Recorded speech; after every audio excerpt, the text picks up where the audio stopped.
A stern warning by the police commissioner, new tonight on Our News Live at 7. 2022 crime statistics are out with a nearly 25% increase in crimes against the person. Plus, the latest on Bahamian citizens who were ordered to leave Haiti on Thursday. And Haitian citizens will soon have stricter requirements to renew or obtain a new permit to reside or work in the Bahamas. And then in Our News at 7:30, alarming unlawful sexual intercourse figures are released. Our News Live at 7 starts now.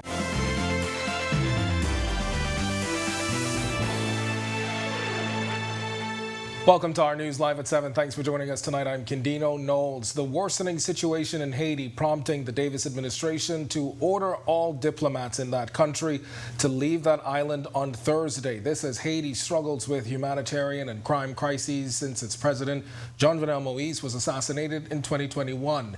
The UN reports that much of Haiti is being controlled by gangs and hundreds have left the island in search of a better way of life. The Foreign Affairs Minister is speaking out on the situation in just a moment, but we begin with the latest crime stats that reveal a record year for major crimes in 2022 with a nearly 25% increase in serious crimes. Berthany McDermott was there as the police chief revealed the numbers. Straighten up or we are coming for you. That stern warning coming from Police Commissioner Clayton Fernandez as he released crime statistics for 2022. The police commissioner revealing 2022 saw a 23% increase in serious crimes against a person. Speaking at a media briefing, Fernandez says the murder count reached a staggering 128, which was an 8% increase when compared to 2021. He provided this breakdown of crime by island. There was 113 in New Providence, 8 in Grand Bahama, 4 Abaco, 1 Andres, 1 in Elutra, and 1 in Exuma. Now, the police commissioner also revealing that more than 30 murder suspects and over 30 victims were out on bail at the time of those incidents. 35 suspects that were on bail killed someone while on bail for various offenses. 30 victims were killed while they were being electronically monitored. Fernandez says in most instances, killers have studied the daily routine of their victims before committing the crime. But it's not all bad. Despite the alarming numbers, the police commissioner is boasting of a 69% solvency rate for the year, with 86 of the incidents solved.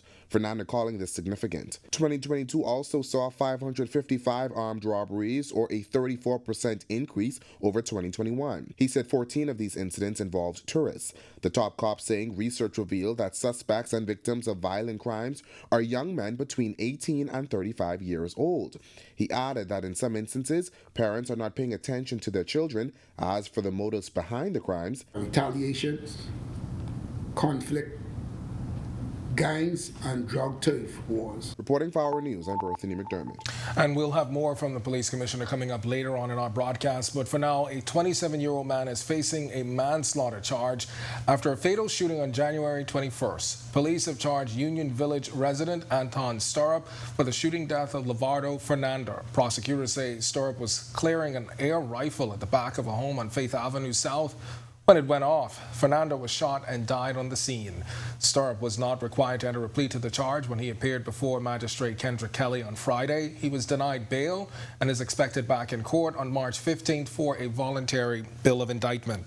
This as 3 men are in police custody over a recent armed robbery. The men, all between the ages of 23 and 27, are being held in connection with an incident involving a man who was robbed of his Toyota RAV4 Jeep while on Montague Beach.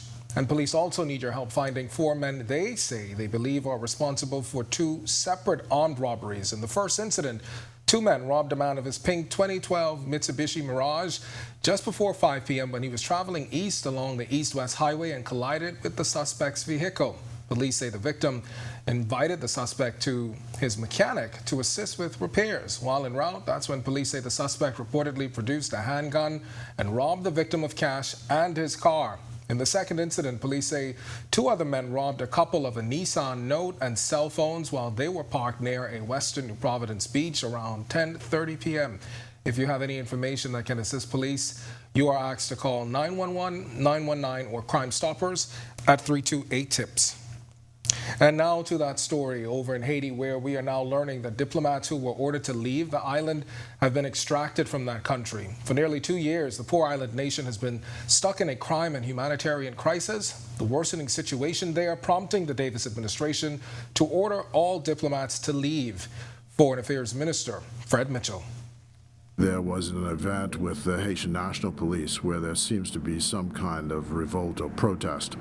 And as the charge was returning to his home with one of the vice consuls, the National Police themselves stopped them and relieved them of the vehicle and their weapons.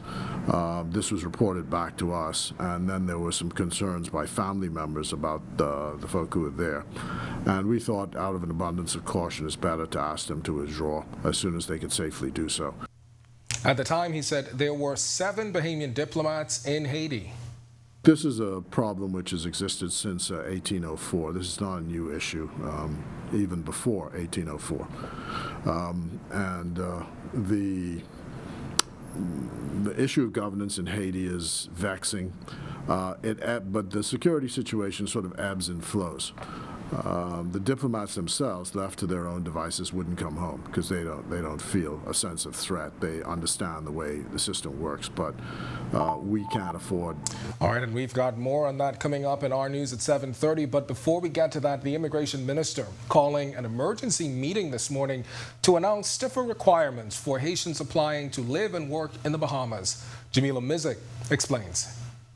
Immigration Minister Keith Bell announcing changes to policies concerning the acceptance and processing of applications for work permits and residence permits. Existing and new permit to reside applications for Haitian citizens will only be considered on a case-by-case basis, and approvals will only be granted in the most exceptional circumstances. No new work permit applications for Haitian citizens will be processed until such time as revised protocols are introduced to verify and authenticate documents issued by the Haitian government and the Haitian National Police. The impromptu presser comes after a recent spate of events in Haiti forced the Prime Minister to order an immediate involuntary departure from Haiti of all Bahamian diplomats.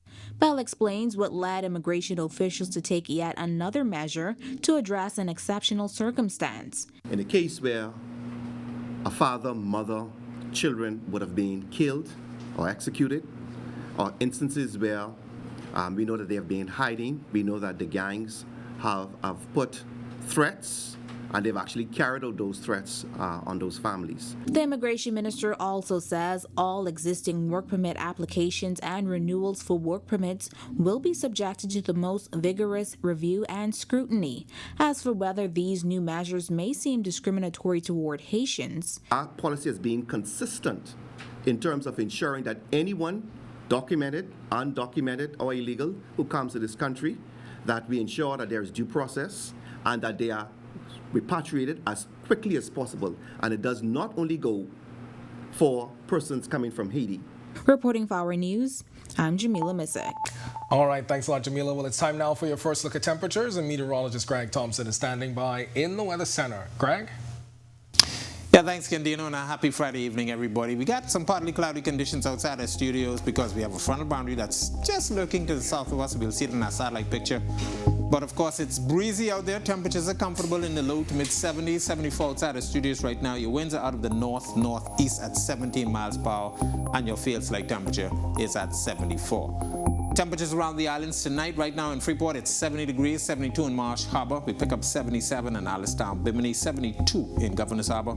Over Nicholstown, 73 here in the capital. Some rain showers are associated with that frontal boundary as it's hanging out in our neighborhood. 76 in Governor's Harbor. Central Bahamas, we have 76 in Kemps Bay. Arthurstown, Cat Island, 77, 76 in Coburn Town, San Salvador, a pair of 78s in Georgetown and in Deadman's Key. Southeast Bahamas, 79 in Duncantown, Ragged Island. We pick up 78s in Colonel Hill, Cricket Island, Delectable Bay with some showers nearby. Abrams Bay also 78, 79 in Matthewtown, Inagua. And our neighbors, good neighbors to the southeast, Turks and Caicos Islands, you are 79 at this hour as well. Frontal boundary lurking just to the south of the capital. It's falling apart, but it still has some energy, generating a few isolated showers. We had a couple of those here in the capital earlier today. And of course, a couple of showers across the Great Bahama Bank out there in the Kisal area. Those showers will continue to persist as this frontal boundary hangs out for another couple of hours. And of course, we expect the clouds to stay with us, so we're looking for cloudy conditions once again tomorrow. That's your first check on weather. Stick with us. A look at your extended forecast is still to come. Coming up tonight, Police Commissioner Clayton Fernando revealing that there isn't sufficient evidence to proceed with an investigation into Housing and Transport Minister Jobeth Colby Davis. I'm Berthany McDermott, and I'll have all the details for you tonight in our news. New opportunities available at a development going up in Abaco. Plus, do you have a pothole problem? Our Jamila Mizik tells you how you can get it fixed. It's all coming up when Our News returns.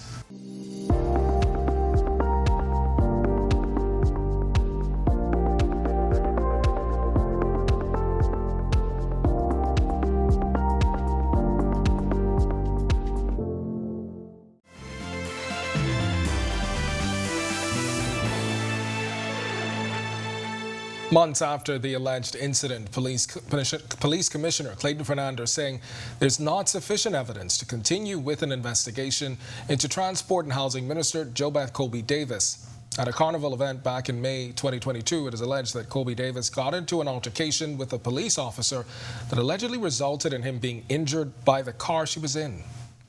The investigators in our legal team have viewed the file with respect to the Honorable Jobeth Colby Davis, and the result is that there's insufficient evidence at this time to proceed with that matter. So that matter is closed.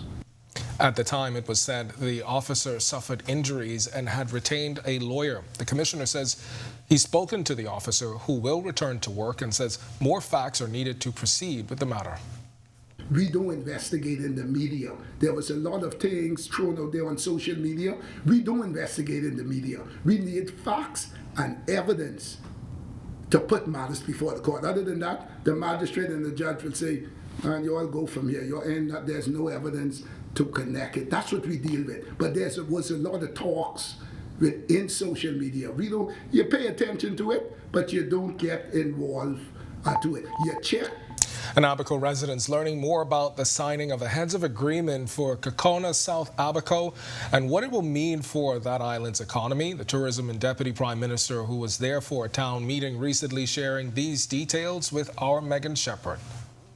Minister of Tourism, Investments and Aviation Chester Cooper noting the $800 million investment project will create hundreds of jobs on Abaco while expanding opportunities for entrepreneurs and creating a massive shift in the way of life for that island. It's going to create an economic center. Most people now travel to Marsh Harbor or go to the Abaco Keys for work. This is going to cause there to be development of housing, shopping, and the various essential services that's needed for this community. Cooper adding that plans for the development are going well. Most of the approvals are completed. They are in the final stages of sign-off for their environmental assessment. Once this is completed and reviewed by the Department of Environment, I expect that construction is going to start real soon. He notes there have been concerns about roads and infrastructure. And they want to ensure that they will have the type of health care and schools to match the population that's going to come. Reporting for Our News, I'm Megan Shepherd. All right, thanks, Megan. And as for the redevelopment of airports on Abaco, Cooper sharing that requests for proposals will go out within the next 4 days. He says this is expected to spark the redevelopment of airports on other family islands. This is going to trigger the redevelopments of these airports. There are many other airports that's also going to be in the works. All of that will come at the same time. We are breaking ground in Grand Bahama before the end of March, so that's going to be the first one out the gate, and hopefully shortly thereafter we will see Nordi Lutra, and then we will see the airports in Abaco in that order. That's what we anticipate will happen. As the Ministry of Works continues its road patching efforts throughout the city, our Jamila Mizik tells us tonight in this segment of Work in Progress how you can report potholes in your area.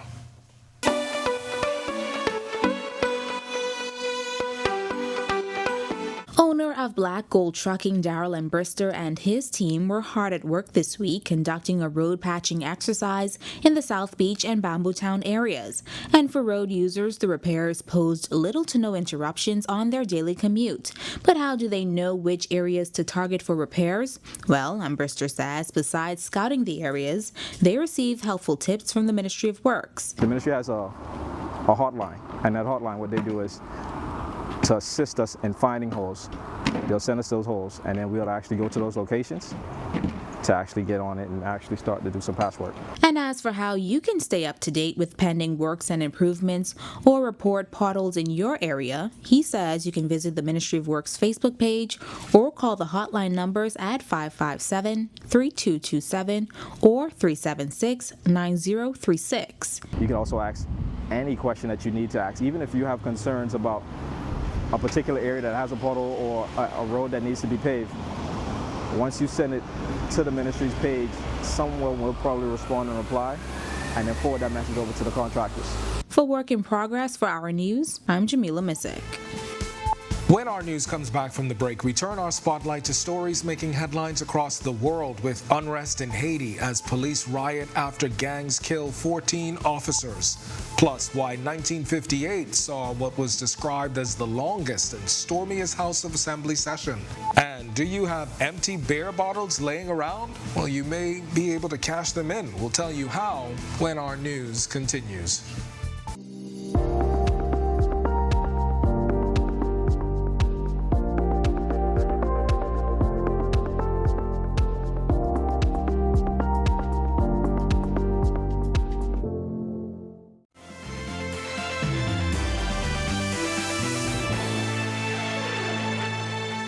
This is our news. Welcome back. We turn our attention now to stories making headlines across the world.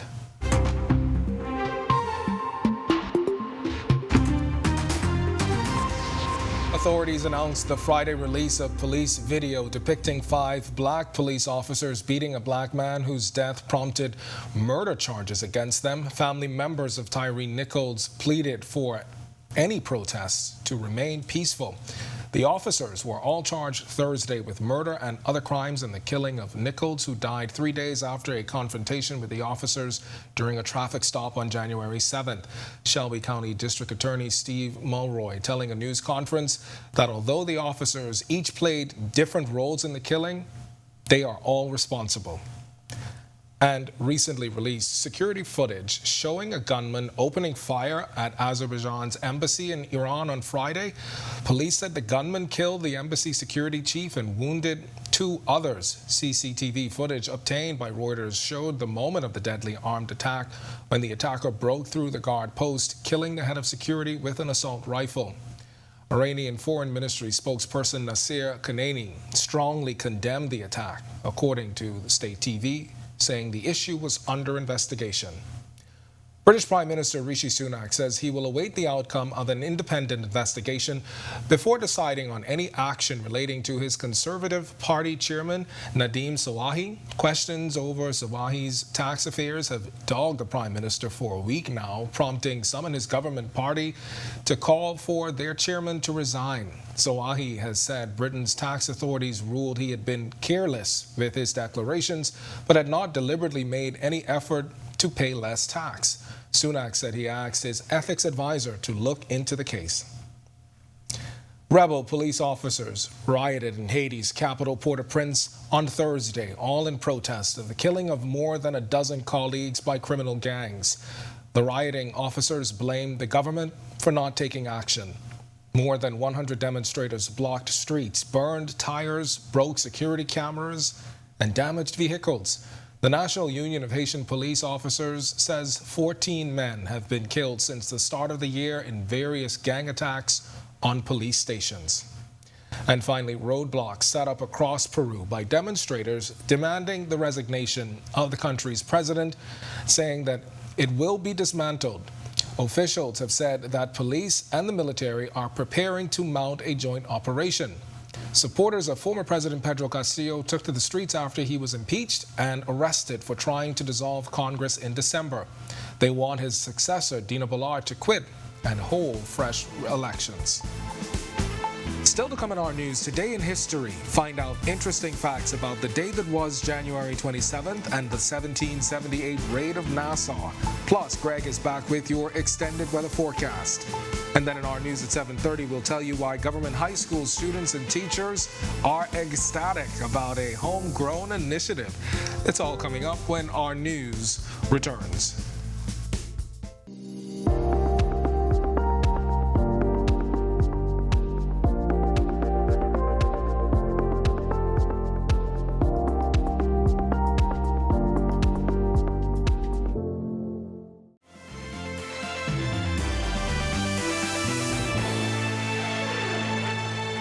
Welcome back to our news. It's time now to turn our spotlight on events that shaped the day that was January 27th.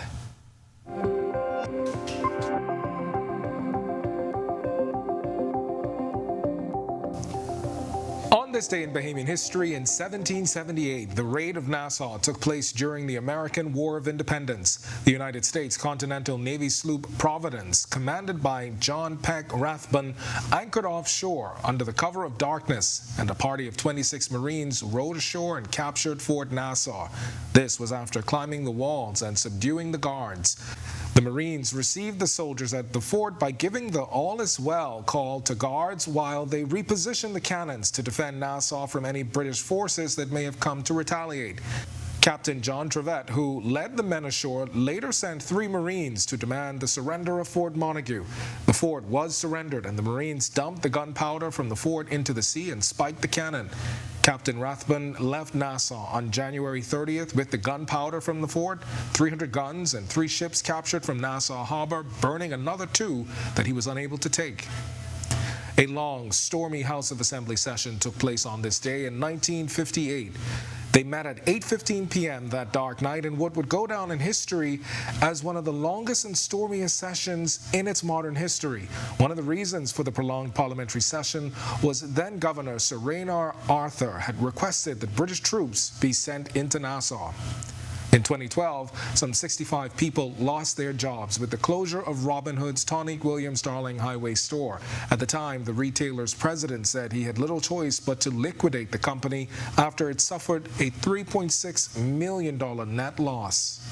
And finally, in 2021, Lovato Duncanson was appointed acting parliamentary commissioner.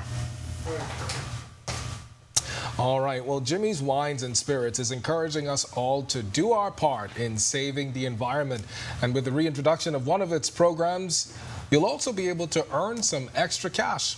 The bottle buyback program was paused in late 2019 after Hurricane Dorian destroyed the brewery in Grand Bahama. But when Sans Beer relaunched, the program was also reintroduced. Assistant General Manager of Jimmy's, Diane DeCardenas. When the beer was released again in fall 2020, we started that collection. And so, once you pause something, we had excellent momentum before the hurricane, but once we paused it and people got out of the habit of returning bottles, we have to work extra hard to get this message out. So we've been really happy with the number of bottles that been returned in the past 2 years, but we can do better.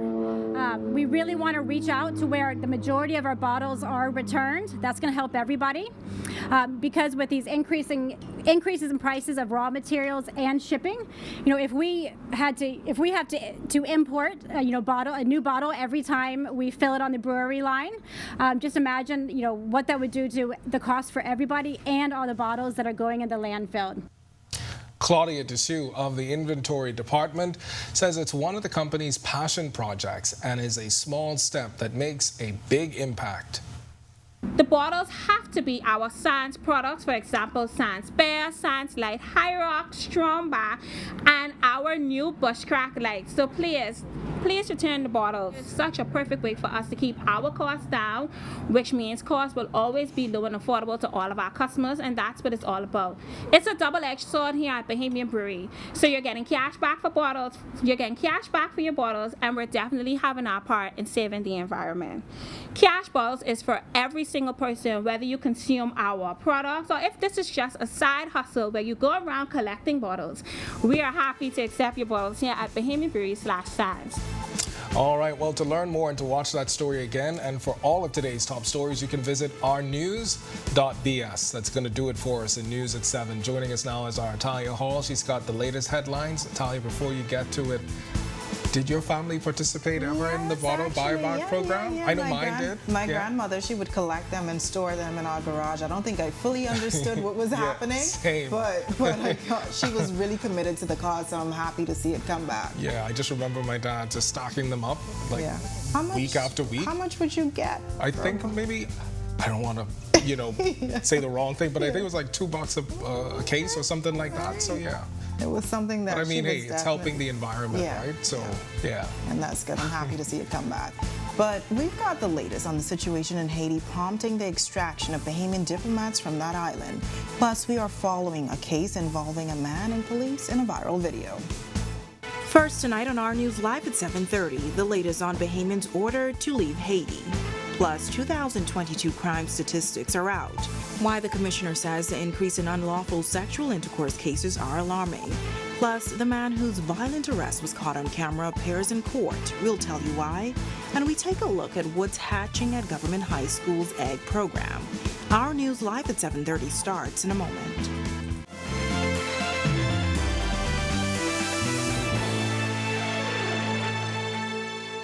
Welcome to Our News, and thank you for joining us. I'm Natalia Hall. An order from the Prime Minister for all Bahamian diplomats to leave Haiti was carried out today. Our Sasha Lightborn sat down with the Foreign Affairs Minister, who details the drastic turn of events. Here's that report. Prime Minister Philip Davis ordered the immediate involuntary departure of all diplomatic personnel from Haiti. Prior to that, there had been a voluntary departure order in place. The reason for the change? Foreign Affairs Minister Fred Mitchell explains. There was an event with the Haitian National Police where there seems to be some kind of revolt or protest. And as the charge was returning to his home with one of the vice consuls, the National Police themselves stopped them and relieved them of the vehicle and their weapons. This was reported back to us, and then there were some concerns by family members about the folk who were there.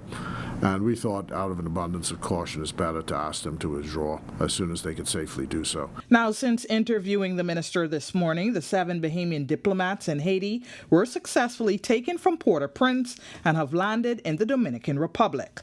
The issue of governance in Haiti is vexing, but the security situation sort of ebbs and flows.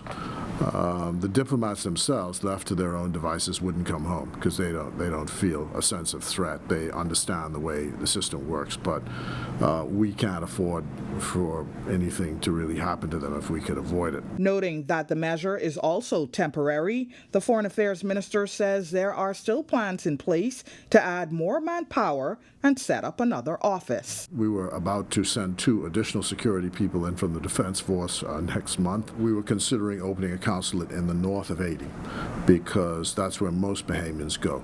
They travel to Cape Haitian and the north, and most of the people who come here come from the north of the country, from Port-au-Prince and places around there. Minister Mitchell noted that there were also 5 Bahamians who landed in Haiti on a Bahamas Air flight who were unable to leave the airport, but explained that they are all safe.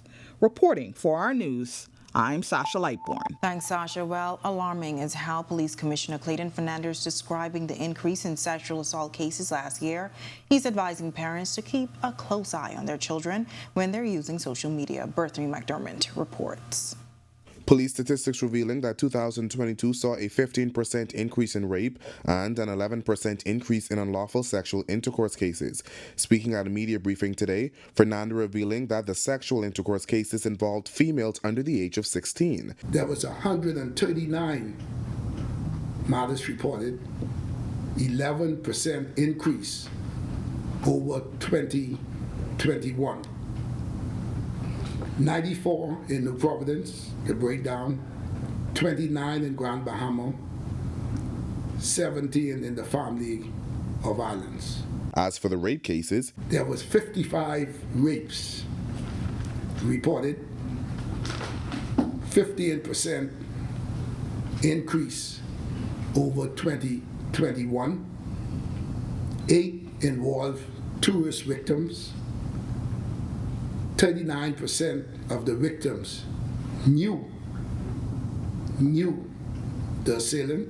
Upon taking office, Fernanda formed the Domestic Violence Unit. The purpose of the unit is to provide training for officers on how to effectively respond to gender-based or domestic violence situations and collaborate with various government agencies to raise awareness on social issues, among other things.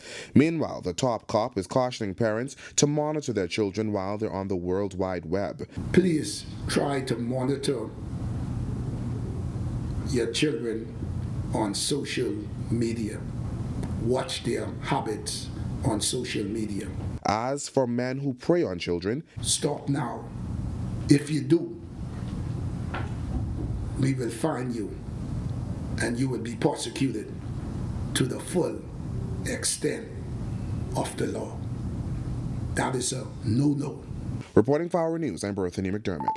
The police commissioner reporting a 27% decrease in complaints against police officers, going from 234 reports in 2021 to 170 cases in 2022. Of that figure, he says 106 are still being actively investigated. Police-involved shootings also decreased. With respect to police-involved shootings, it decreased by 20%, with 16 incidents compared to 20 in 2021. 10 incidents were fatal and 6 with injuries. And while revealing crime statistics for 2022, Fernando says training is ongoing for officers to ensure professional services are given to the public. He says under his leadership, there will be a zero tolerance for corruption or police brutality. He also made it clear that police officers are not trained to fire warning shots. We are trained to eliminate any kind of threats. That threat level, either to you, to me, directly to my colleagues, or citizens. And that officer is trained to do just that, to eliminate the threat if his life or his partner or some civilian life is in danger.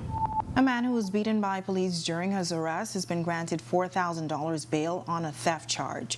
A video of 2 police officers body slamming and stomping Ronald Telford on Wolf Road on January 24th has gone viral on social media. Telford pleaded not guilty to charges of stealing, receiving stolen property, and causing damage at his arraignment before Magistrate Kendrick Kelly. Prosecutors allege that Telford stole a 2001 Honda CR-V-L valued at $5,000 belonging to Jonica Fernandez from a home on Moss Road. Officers on patrol allegedly spotted the stolen vehicle and tried to stop it. Telford is accused of causing $1,115 in damage to the stolen vehicle after it crashed during the police pursuit that followed. Telford's trial is set for April 11. Well, scattered showers around the capital today. Meteorologist Greg Thompson is in the Weather Center with a look at our current conditions. Good evening, Greg. Yeah, thanks, Natalia, and welcome everybody for our first check on weather on the second half of our newscast on a very cloudy Friday evening. Partly cloudy conditions, breezy outside our studios, temperatures in the mid-70s, 74 degrees. Your winds are out of the northeast, and they are blowing out there at 70 miles per hour, and your feels like temperature is at 74. Satellite view, frontal boundary lurking just to the south of the capital, New Providence, really stretching across central Eleuthera, here in the capital and into central Andros. Showers and isolated thunderstorms across the Great Bahama Bank and the Keys Isle area, but we still have a couple of isolated showers just occurring just to the south of New Providence. Continue to see more of those actions later on tonight. That's your first check on weather. Stick with us. A look at your extended forecast is still to come. Still to come on our news, steps to motivate teachers in the country after reports of low morale. The story straight ahead. Plus, $24,000 worth of cable wires are stolen on Grand Bahama. How you can help police solve the crime. And Bahamas power and light workers head to the polls to elect a new executive team. What we can tell you after the polls close. Stay with us.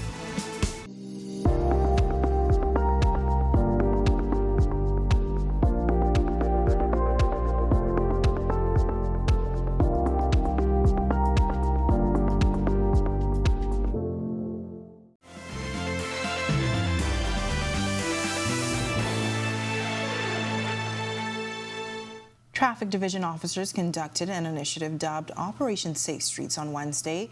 Officers say between 3 p.m. and 9 p.m. a total of 148 offenders were cited for traffic violations. Police also arrested a 23-year-old Bahamian man who had an outstanding criminal warrant.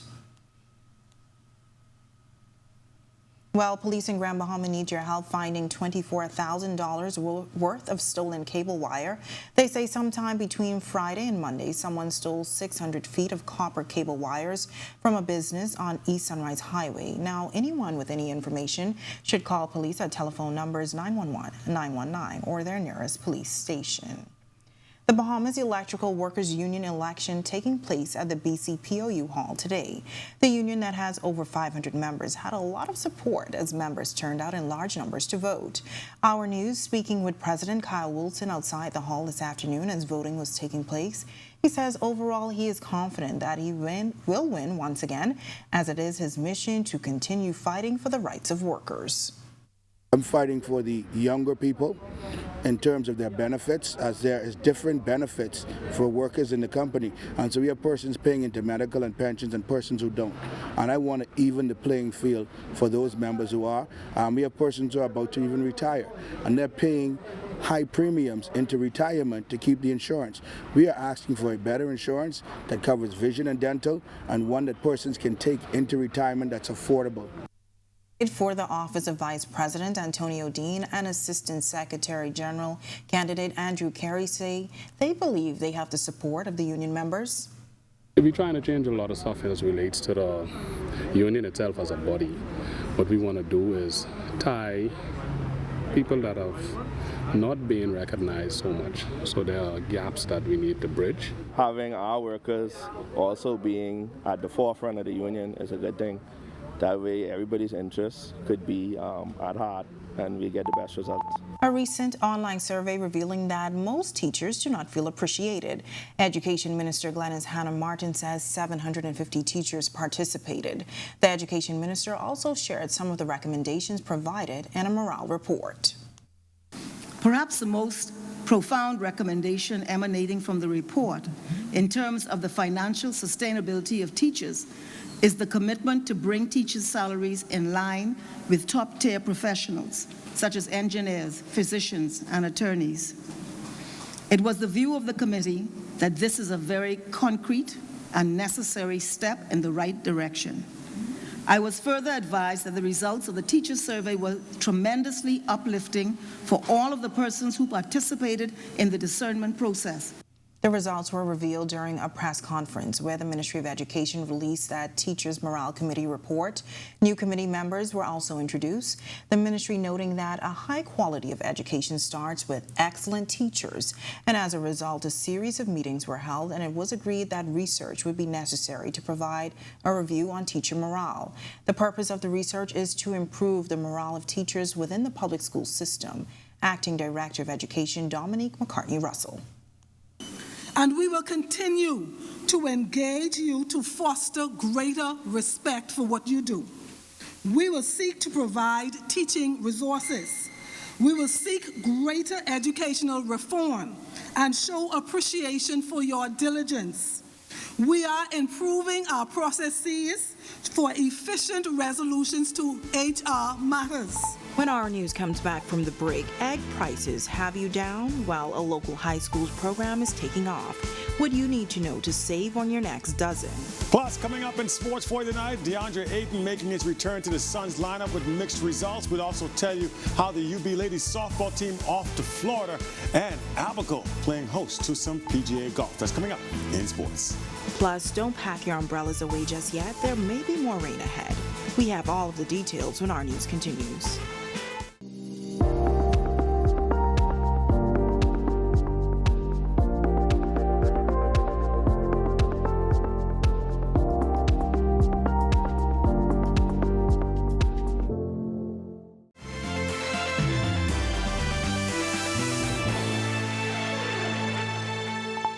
This is Our News. Welcome back. Months after the failed sale of the Grand Lucayan Resort to Electra America Hospitality Group, there still seems to be no forward movement on getting that property sold. Minister of Tourism, Investments and Aviation Chester Cooper was asked for an update on those efforts. Not yet, but as soon as there's something to tell, I'll tell you. So no reports that contracts have been signed or anything? No comment. While DeAndre Ayton making his return to the lineup after an illness, and the UB Mingos headed to Florida to play some softball. Here's Marcellus Hall with a look at sports. All right, thanks, Natalia. Welcome to our Sports on a Friday, everybody. I'm Marcellus Hall. Well, these days, the only thing more confusing than looking at a platypus is trying to figure out what's going on with the Phoenix Suns and their season so far. Playing again last night, trying to pick up a win. Let's see how they did.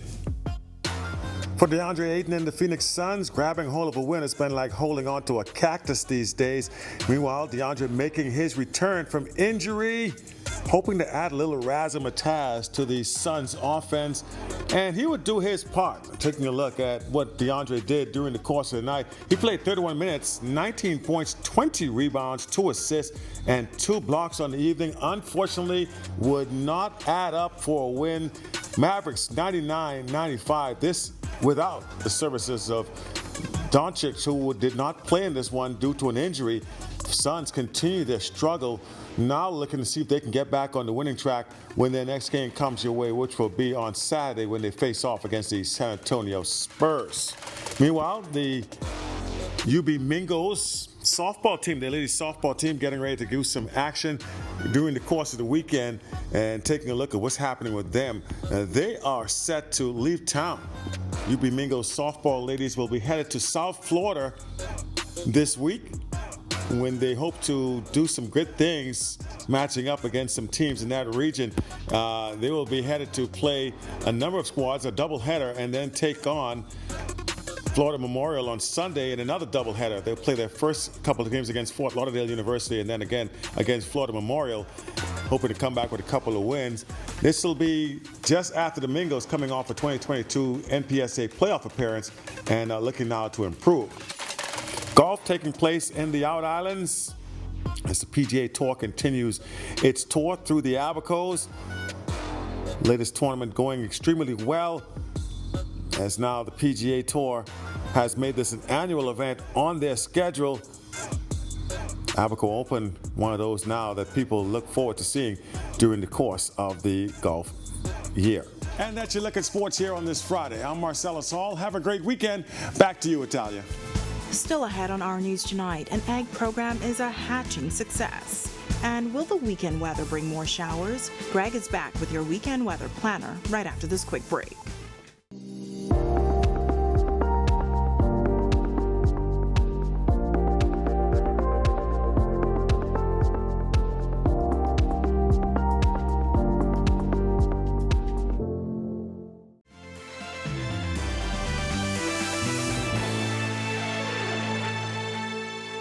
Welcome back to Our News. There may be more rain ahead this weekend. Greg is back in the Weather Center with a look ahead. Thanks again, Natalia, and welcome back, everybody, for our final check on weather. We are still monitoring a frontal boundary, a weakening one that's lurking just to the south of the capital. A couple isolated showers. We do have some mid to upper level energy moving across the area. That's going to sustain those showers throughout the night and into tomorrow. Also, it will keep some cloudy conditions across the northwestern portions of the central Bahamas as this frontal boundary continues to meander across that area. We expect the frontal boundary to lift back towards the north by the beginning of next week and should get out of here. High pressure will build behind that throughout the rest of the weekend, and we are looking for some breezy conditions. So boating will be a challenge if you plan on having any of those plans for the weekend. As I mentioned, that frontal boundary just around the New Providence area, a couple isolated showers. It's gonna just meander across our area, and of course, as I mentioned, lift back towards the north by the end of the weekend. So showers will be in the forecast throughout the weekend, so make sure you take the necessary preparations for that. If you're doing any boating for the weekend, it's not advised. It's going to be very rough out there, very windy, small craft advisory, northeast to east winds, 15 to 25 knots. Seas very rough, 5 to 8 feet. There will be the high chance for some rip currents as well, so beachgoers, we're asking you to exercise caution. High tide will be at 54 minutes past midnight. Here's a look now at your national forecast.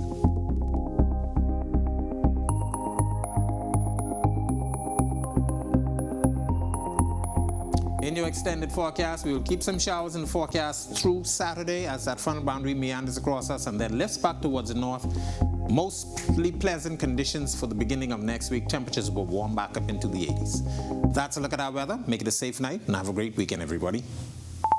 All right, Greg, thanks so much. Well, government high schools' phones have been ringing off the hook thanks to a viral Facebook post praising their eggs from their agricultural program. Our Marlena Leonard has the story of the teacher and his students who are helping to make sure families can still find affordable eggs. With egg prices skyrocketing at the food store, Government High says they're fielding up to 50 calls a day inquiring about the school's agriculture program. And once the boards are happy, they tend to produce well.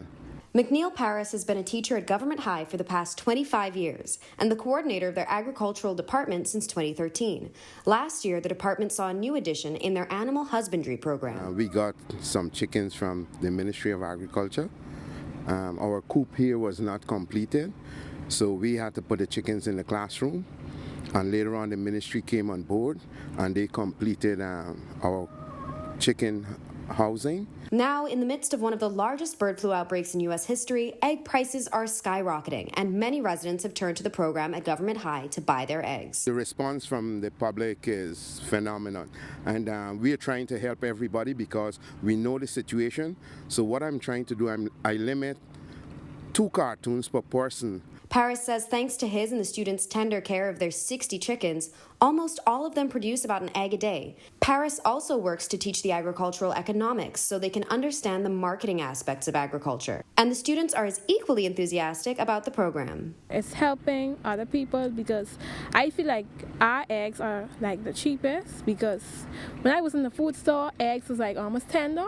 Latara tells us she wasn't too sure about agriculture when she first joined the program. I was like, it really ain't for me, but as I grew, and Mr. Paris is an amazing teacher. If you want your own sample or to find out how you can support their agricultural program, you can reach out to the school. Reporting for Our News, I'm Marlena Leonard. All right, great story, Marlena. Thanks for that. And thank you for joining us for Our News tonight. To stay up to date with all of the latest news, be sure and visit ournews.bs. And remember, you can share your favorite stories right from the Our News Bahamas Facebook page. And with that, on behalf of the entire team, I'm Natalia Hall.